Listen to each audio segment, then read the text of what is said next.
Alrighty, so we're going to go ahead and talk about kind of what decks we expect to see for YCS Charlotte and how best to prepare for those decks. Sean, what do you think will be the top 3 decks in the format? Okay, so we got Brave Prinkid, we got Brave Eldritch, and we got Brave Tenyi. Okay. Just pick those 3 in any particular order, and that's probably the best 3 in my opinion. Okay, gotcha. Yeah, I think for the most part I agree. I think there's some room for other adventure decks to pop up. I find it the most funny thing that Phantom Knights have just dropped off entirely. I said before that deck was just not strong enough compared to everything else, especially once people realize that, hey, playing hand traps is still the best way to go. So I think we're going to see a lot of Praying Kids pop up too. I don't think they're going to convert well, but I think we'll definitely see quite a few in Top Cut.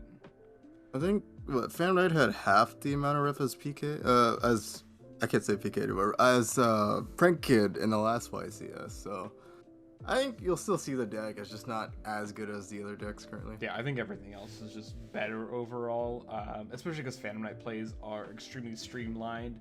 And generally, if you say something like Break Sword, for example, you really can't go and do another card. So some of the toolbox decks, like the Sengen Adventure deck, there are a lot of toolbox cards in that deck where you can go into them. Phantom Knights, it's kind of hard to with all the restrictions you have, and even though they can play some of the level 3 free extenders like Psychic Wielder and Tracker, they aren't nearly as good as just having the hand traps. And they also struggle with having to play hand traps too, because Phantom Knights needs just all gas every single hand, doesn't have very much room for defensive cards because of all of their once per turn restrictions. But I think everything else just is better overall, especially the Adventure Tenyi deck. Being able to play Chang'e, Baron de Flor, and Herald of the Arclight is so strong right now, especially with the Alabama Strike Structure deck coming out soon. Yeah, the way I see it right now is that if you're not playing Adventure or DPE, you're putting yourself at a significant disadvantage versus everything else right now. I think there's 2 specific decks only that don't play, and that's DDD and Flutteries, and both those decks are doing their. I don't think DDD's that good, but I think Flutteries at least has something that sets it apart from the other decks. Yeah, DDD just feels like what it used to, which is not a bad thing. It's just I don't think it's enough compared to something like Adventure and DP Scythe, because it just shuts down a lot of the meta too. I guess the only other maybe playable deck right now is Sword Soul, like the Sword Soul Tenyi. Sorry, Sword Soul also exists, yeah. But I would rate that even above something like DDD, but that's really, and it's only because it plays 5 racks. It can play 5 racks pretty well.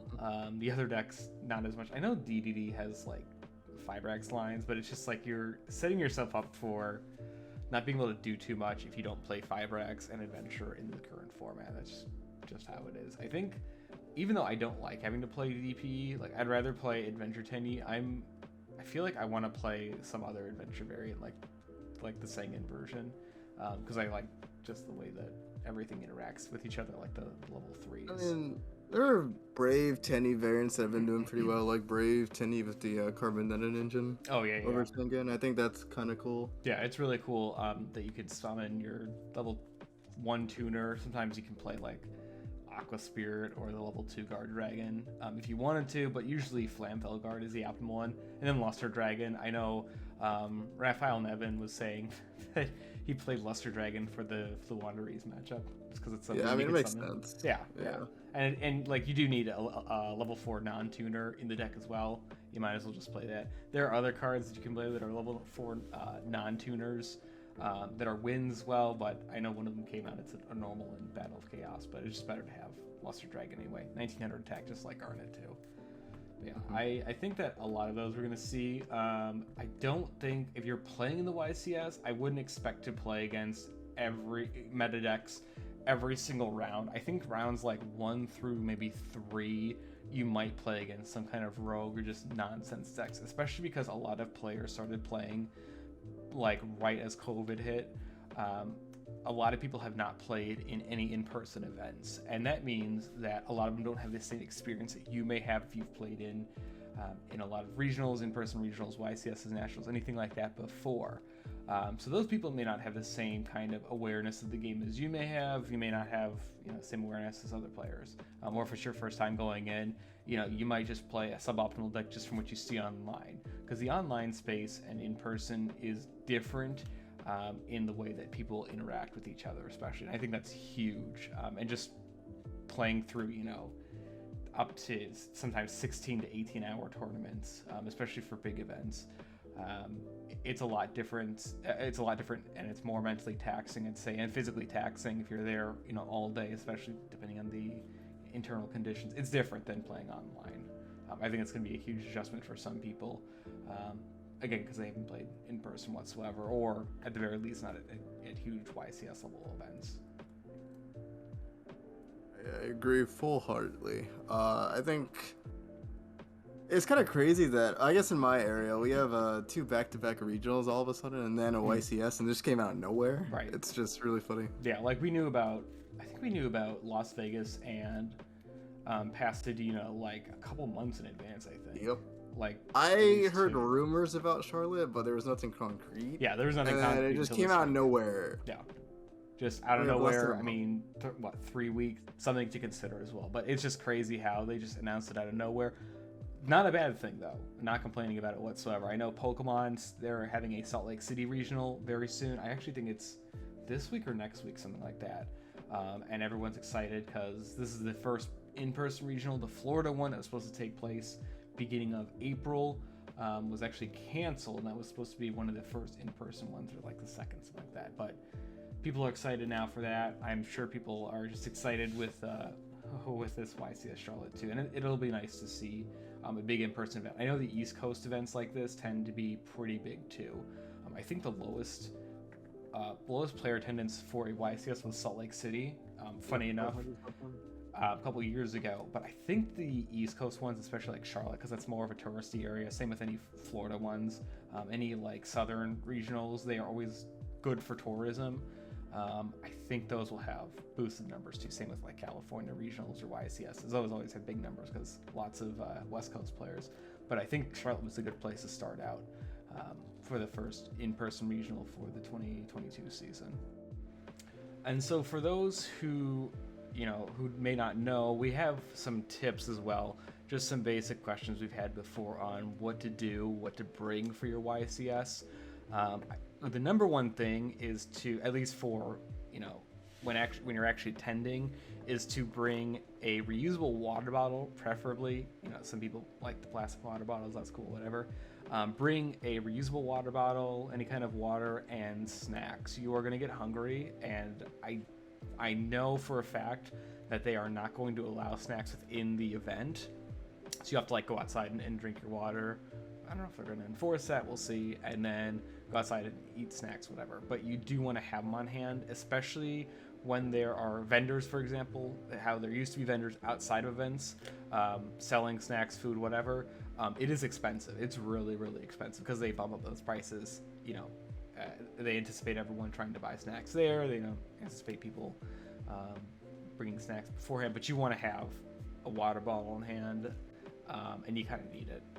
You don't want to be dehydrated, especially if you're not drinking water throughout the tournament. This is a really bad habit of myself. I don't drink enough water in general, but doing it throughout the tournament, it's going to impact your performance. You will probably get a migraine. I've had migraines before from doing it. Coming from personal experience, you're going to want to bring a water bottle. Also, make sure you're washing your hands after every single round. It's going to be a lot of people, and I understand that it's not great. It's not optimal. But you really do want to wash your hands after every single round. You don't want to get sick from this stuff, especially from playing a children's card game. Especially right now, and when people are touching your cards, you want to be really healthy. You want to stay hygienic. And speaking of which, make sure you're showering. That's a huge thing that a lot of card game players struggle with. I don't know why. Must be neckbeard syndrome. I don't know. You gotta shower. Shower the night of, the night before or the morning of the event. Wake up early, eat a breakfast or anything you do like that. But make sure you are clean. You want to make sure that you don't smell throughout the event because it's just disgusting. and it also can impact your own performance, can impact the performance of other people, especially when you have nothing to do with them. It is against Konami policy now to not be hygienic, especially if you smell bad enough. Judges can either penalize you or straight up kick you out of the venue for it. I've seen TOs do it. You don't want to do it. You don't want to be disgusting at all. Just make sure you're taking showers. And also, similarly, make sure you bring deodorant. A lot of people don't say this, but you do want to have deodorant on you during the event, because it's always good to have, more deodorant than necessary. If you don't need it during the event, still bring it anyway, just in case. Especially if you're really prone to sweating. A lot of people, especially in more southern heat, and because it's starting to warm up in the south, you want to make sure that you're always having deodorant on hand, because you're going to sweat at some point and it'll just rub off. The deodorant will rub off, and you don't want that to happen, because eventually your shower, you will need to take another shower. So make sure. Sean, what do you have for actual tips for playing in these events, like actual so mine are some like general things that I guess most people don't say. The first one is that when you sit down at a table, like when a round starts, don't take out your deck until the round, like your opponent sits in front of you, because a lot of the time I notice people would just wait before you take out your deck just to see what you're playing while you're shuffling. Yep. And then they'll sit down, and then that's when they have an advantage over you beforehand. Yep. That's pretty big. I think the second thing that I think is probably just the biggest thing is that you should always probably scout after the end of a round. So going with what I said prior, since everyone took out their decks before you, you actually do have an advantage for finishing early. You can see what everyone else is playing beforehand. Yep. The more you win, the more likely you are to play against the people sitting next to you in your table. So the more chance and more advantages you have before you actually play your match. It'll also help with any tech cards your opponent's playing. For instance, during Zoo format, if you scattered it around a few tables, you'd see some people playing the what's that that trap card that XYZ with your opponent's cards, XYZ Universe. Something like that. Oh yeah. Yeah, that one, or the Pianissimo. That was another common one. Pianissimo. Enemy controller was one as well. Blind obliteration. Yep. Yeah, anything like that. So there were a lot of techs. Though I wouldn't worry about those techs necessarily for the first couple rounds. Once you're on round 8 or 9 and you're XO, X1, X2, then start worrying about those. But for starting out, I wouldn't worry about them. Again, once you get up though, then make sure you're scouting after every round, especially because you really shouldn't be going in time. And this is kind of a hot take, but honestly, there are very few times where you should be going into time, unless you're playing Sky Striker versus Sky Striker, maybe Prank Kids versus Striker, anything like that. Making sure that you're playing at a decent pace too. That's really big right now. Well, it's also a 45-minute round, so you actually get even more chances not to hit time. Yep. Yeah, and then if you're playing with your regular sleeves, you use over sleeves, cool. Bring an extra pack of them, even if they're those, broccoli imported sleeves, anything like that. Make sure you're also bringing regular sleeves too, so that you use Ultra Whites, Dragon Shields, anything like that. Make sure you have 1 or 2 packs with you, in case any of your sleeves split. In case a judge notices that all your over sleeves are not uniform, you can just take all the over sleeves off. Assuming they allow you to. Sometimes they want you to keep those on during the match. Make sure all your sleeves are uniform for your extra deck, for your main deck and side deck. Extra deck can be different sleeves. Just make sure you know the sleeve rules as well, and don't let your opponent mark your sleeves in any way. This has happened before where your opponents have bent the corners of sleeves. This is a really good reason to bring your own extra sleeves as well. Making sure that your opponent doesn't bend them, because they may try and scum a win and say, hey, my opponent has he bent his own corner, here's a certain card. After they read it, say they read Artifact Scythe. Okay, well now you have a bent corner, now you know it's Artifact Scythe for a good reason, because strong card. Then a judge would be like, well, okay, you have a marked card, that's an infraction right there. Making sure that doesn't happen too. Speaking of which, if a judge says something you don't agree with, always appeal. Yep. It doesn't hurt to do it. Yep.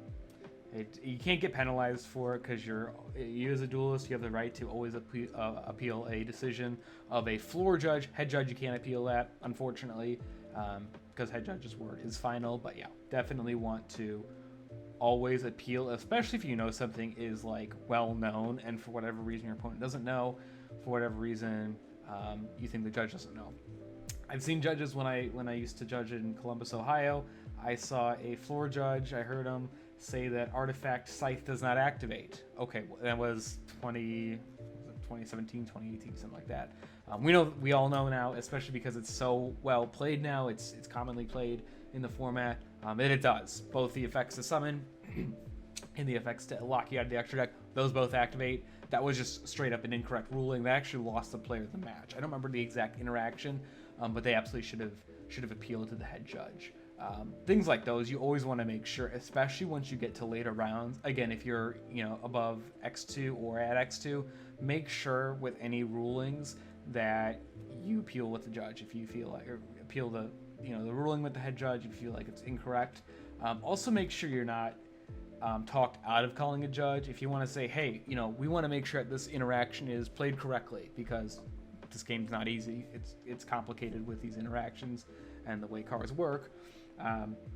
Don't let your opponent talk you out of it, because a lot of times people try and have their opponents, at least at the regional level, try and have their opponents, or the people sitting around you say, hey, you know me, like, would I lie about this? Or I don't know, what does this card do? How does it interact? Don't talk to people around you, unless they're directly involved in the game, for whatever reason, like 3v3s, but make sure calling judges too when you feel like something isn't right, even just to confirm.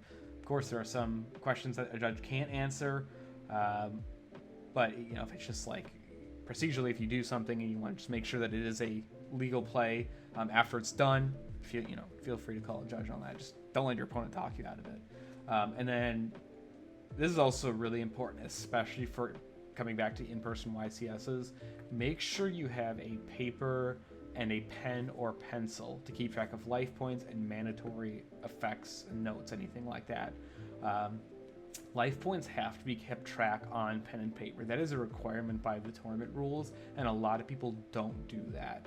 I don't remember the exact rules for neurons. I know at the local level it's fine to keep track of life points on that, but even if you use something like that, you need to always keep a pen and paper, like a paper record of life points on hand too, because if there are any discrepancies, that will always take precedent over any other means, any kind of like Ultimate Guard, digital notepads, those LED, LCD things. If you use like your phone or anything, always use a paper and pen or pencil, marker, anything like that. Hell, even use a crayon if you have to. I mean, you just need to keep track of them on paper, because one, it's in the rules, and two, any disputes will always be ruled in your favor if you have them on paper, if you have that record on paper. You need to, especially for these premier events, you have to have that on there, especially again in later rounds. I will always reiterate that.